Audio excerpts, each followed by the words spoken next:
Olá, bom dia. São 8 horas e 15 minutos em Brasília pelo horário de verão. Terça-feira, 27 de outubro. Essa é a TV Senado e você está assistindo ao Senado Agora.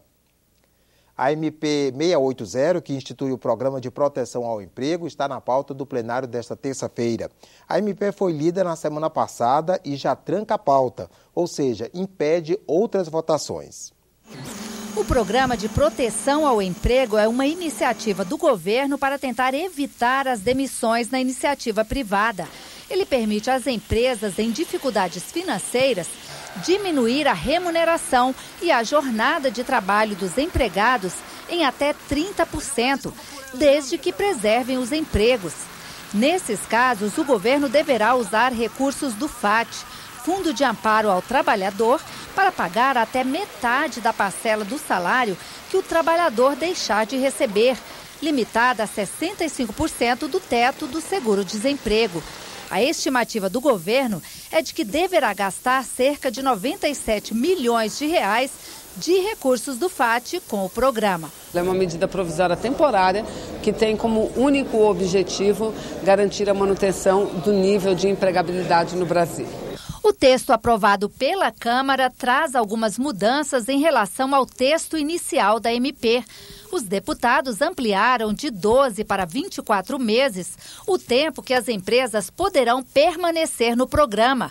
E também aumentaram o prazo final de adesão ao PPE, de 31 de dezembro de 2015 para 31 de dezembro de 2016. A proposta que provocou mais polêmica durante a discussão da medida aqui na Câmara acabou ficando fora do texto. Uma emenda previa a possibilidade de que acordos coletivos de trabalho pudessem prevalecer sobre a lei, desde que não desrespeitassem direitos garantidos na Constituição e nas convenções da OIT.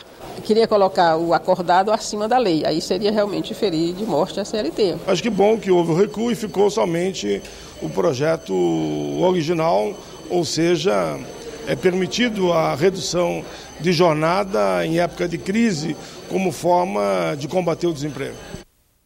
Além da MP 680, 2 projetos vindos da Câmara que estão tramitando em regime de urgência podem ser votados a partir desta terça-feira no plenário. Um é o que tipifica o crime de terrorismo. O outro é o que muda critérios na formação de oficiais da Marinha Mercante. Cientistas e autoridades em energia nuclear do Brasil e de outros 5 países reúnem-se no auditório do Interleges do Senado hoje e amanhã para um seminário internacional. Promovido pela Comissão de Ciência e Tecnologia do Senado, o evento tem por tema Usinas Nucleares, Lições da Experiência Mundial. A energia nuclear foi um dos grandes avanços tecnológicos do século XX, mas acidentes ocorridos em vários países alimentaram a polêmica sobre a segurança das instalações dessas usinas. O Brasil está entre os países que produzem energia nuclear. Em Angra dos Reis, no Rio de Janeiro, 2 usinas estão em operação e uma terceira está em fase de acabamento. Um projeto no Senado propõe suspender por 30 anos a construção de novas usinas termonucleares no Brasil. O seminário busca aprofundar a discussão. Confira agora mais alguns destaques de comissões do Senado para amanhã desta terça-feira. Projeto que prevê política de criação e operação de reservatórios de água em pontos estratégicos ao longo dos rios está na pauta da Comissão de Meio Ambiente. A ideia é regularizar a vazão dos rios e evitar problemas em épocas de seca. E a Comissão Mista da Medida Provisória 684 tem reunião para votar o relatório do colegiado. Entre outras medidas, a MP estabelece o regime jurídico das parcerias voluntárias, envolvendo ou não transferências de recursos financeiros entre a administração pública e as organizações da sociedade civil em regime de mútua cooperação em busca do interesse público. O ministro da Educação, Aloysio Mercadante, é esperado hoje na Comissão de Educação. Uma audiência pública vai abordar as diretrizes do governo federal para os ensinos básico e médio, as ações do Executivo para melhorá-los, os recursos para o projeto Pátria Educadora e os programas prioritários do Ministério. O retorno dele ao Ministério, depois do professor Janine Ribeiro, me pareceu necessário, dadas as questões levantadas por estudantes, cobranças que os nossos gabinetes, todos os senadores recebem sobre a redução do FIES, do Pronatec e de vários outros problemas relacionados ao ensino. E também, no caso do Rio Grande do Sul, de uma licitação que foi feita, de um edital para um curso de medicina na universidade, na cidade de Juí, e que ganhou uma instituição do Rio de Janeiro. Então esse tema está em discussão, em debate. O Brasil sai de um exame do Enem, aparentemente bem sucedido em relação à segurança e ao trabalho feito. Inclusive em Santa Catarina foi suspenso em algumas áreas por conta do que aconteceu com a enchente, e as providências tomadas pelo ministro Aloysio Mercadante foram, a meu ver, adequadas para assegurar aos estudantes que vão prestar o Enem a oportunidade de realizar essa prova. A Comissão de Assuntos Econômicos realiza audiência pública logo mais às 10 da manhã. Os senadores vão debater as novas medidas de combate à evasão fiscal anunciadas pela OCDE, a Organização para a Cooperação e Desenvolvimento Econômico. Quem traz informações ao vivo sobre a reunião é a repórter Sara Reis. Bom dia, Sara. Olá, André. Bom dia. No início do mês, a OCDE, Organização para a Cooperação e Desenvolvimento Econômico, anunciou um pacote de 15 medidas para forçar empresas multinacionais a recolher impostos nos países em que operam. A proposta, que já vinha sendo negociada há mais de 2 anos por vários países, estabelece padrões mínimos de tributação em âmbito internacional para eliminar brechas jurídicas que hoje acabam permitindo o envio dos lucros apurados por essas empresas para os chamados paraísos fiscais, locais que oferecem baixa ou quase nenhuma tributação. A prática tem gerado prejuízos estimados em 240 bilhões de euros ao ano para os fiscos nacionais. O pacote é resultado do projeto Erosão Tributária e Transferência de Lucros, coordenado pelo professor Rafael Russo, que será ouvido logo mais pela Comissão de Assuntos Econômicos. Vale destacar que a OCDE é uma organização internacional que reúne 34 países desenvolvidos e também mantém relações de cooperação com países não membros, como no caso do Brasil. André. Obrigado, Sara. E também foi convidado para participar do debate o analista de política do Centro para Política Fiscal e Administração da OCDE, Paul Ondies. E o plenário do Senado faz sessão temática a partir das 11 horas para discutir o regime tributário do Simples Nacional. O repórter Tiago Tibúcio tem mais informações. A iniciativa tem o objetivo de melhorar o ambiente de negócios no Brasil. O Simples Nacional é um regime de arrecadação criado em 2006 para facilitar o pagamento de tributos por micro e pequenas empresas e empresas de pequeno porte. O sistema reúne em uma só guia de pagamento tributos como o Imposto de Renda sobre Pessoas Jurídicas, PIS/PASEP, COFINS, ICMS, IPI, ISS, entre outros tributos. A sessão temática foi requerida pelo presidente do Senado, Renan Calheiros, e foram convidados representantes do SEBRAE e da Federação das Indústrias do Estado de São Paulo, além do ex-titular da Secretaria de Micro e Pequena Empresa da Presidência da República, Guilherme Afif Domingos. E 2 reuniões de comissões estão previstas para começar às 2h30 da tarde. A Comissão Mista de Combate à Violência contra a Mulher faz sessão especial em homenagem ao Outubro Rosa. Vai se debater o direito à prevenção, cura e reconstrução mamária. Já a representação brasileira no Mercosul reúne-se para examinar projeto que permite a operação no Brasil de empresas aéreas de países do Mercosul. O parecer pede a rejeição da matéria. Ocorre em Palmas, no Tocantins, os Jogos Mundiais dos Povos Indígenas. Com a presença de cerca de 2.000 atletas de mais de 20 países, esse é o primeiro evento do gênero. A repórter Andréa Alves acompanhou as atividades de abertura do evento durante o fim de semana.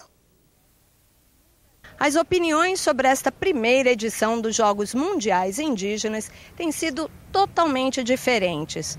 Enquanto os atletas com quem a gente conversou se mostraram super entusiasmados com a festa, muita gente tem reclamado da organização, da falta de informação das filas longas de eventos que estavam agendados e que não aconteceram. Mas para quem conseguiu participar da cerimônia de abertura, viu uma festa cultural sem precedentes. O evento contou com a presença de autoridades indígenas e não indígenas. A presidente Dilma Rousseff também compareceu e levantou da plateia manifestações de protestos e também de apoio na mesma proporção.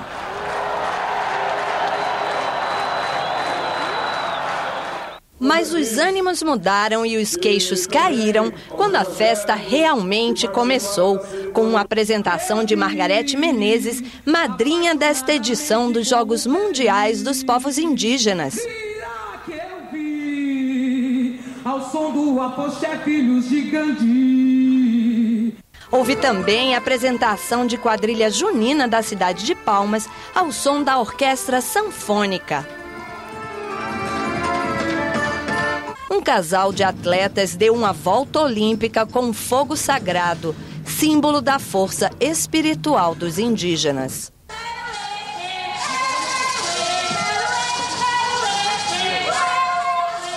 O desfile das delegações foi puxado pelos pataxós da Bahia.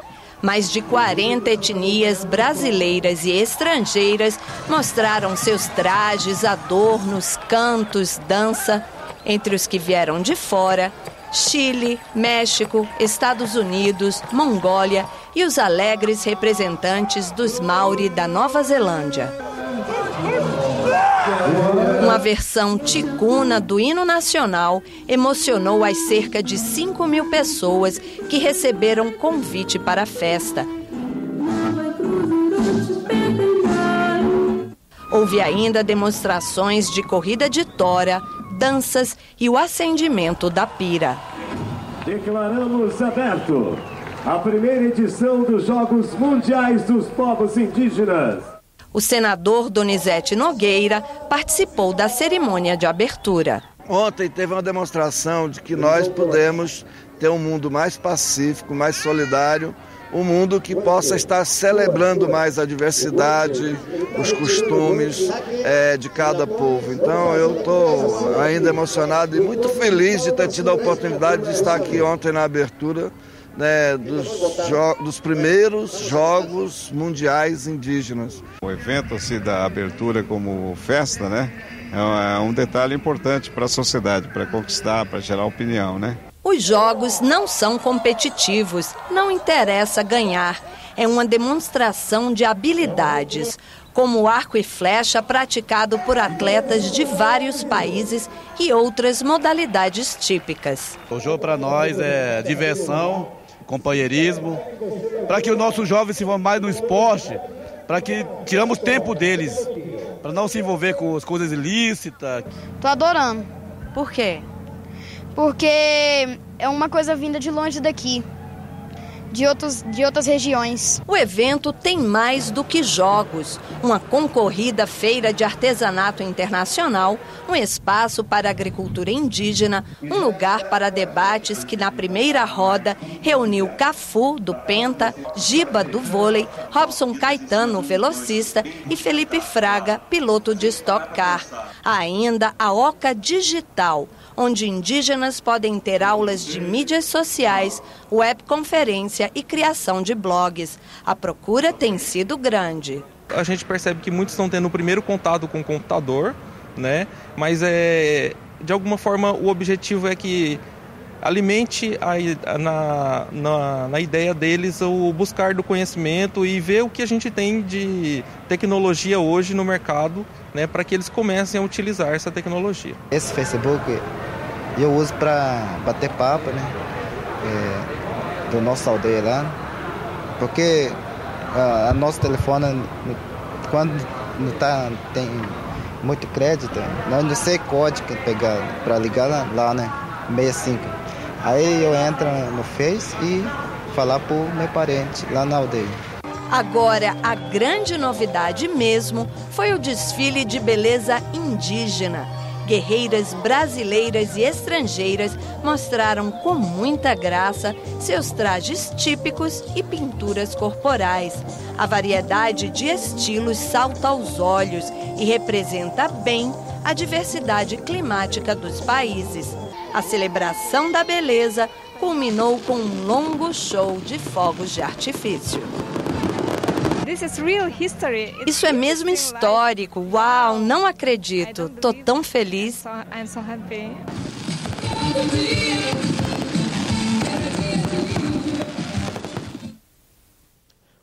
Os Jogos Indígenas vão até o dia 31. E durante a semana a TV Senado exibe em nossos boletins uma série de reportagens sobre o evento. Ficamos por aqui. No decorrer do dia você acompanha outras informações nos boletins do Senado agora. Enquanto isso, continue assistindo a nossa programação.